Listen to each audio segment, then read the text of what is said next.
अस्सलामु अलैकुम। नहमदुहु व नसल्ली अला रसूलिल करीम, अम्मा बाद।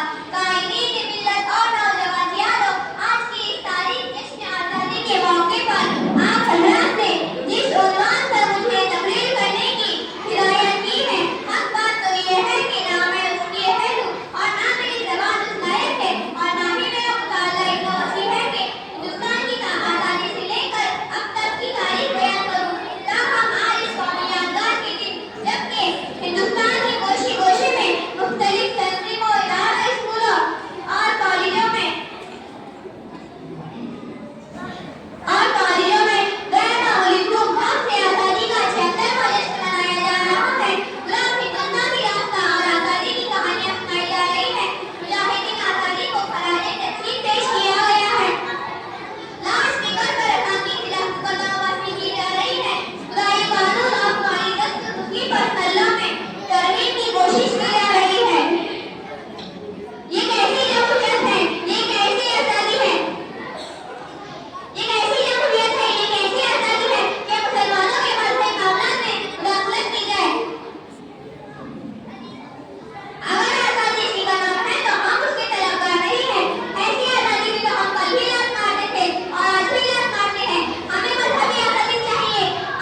अपने नाती सलीम को अदा किया है।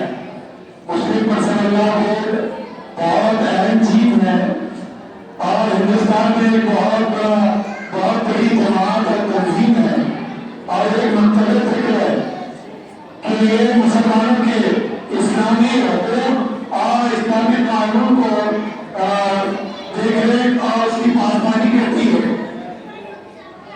और मदरसे की जानिब से इस बच्ची को इनाम दिया जाता है। आज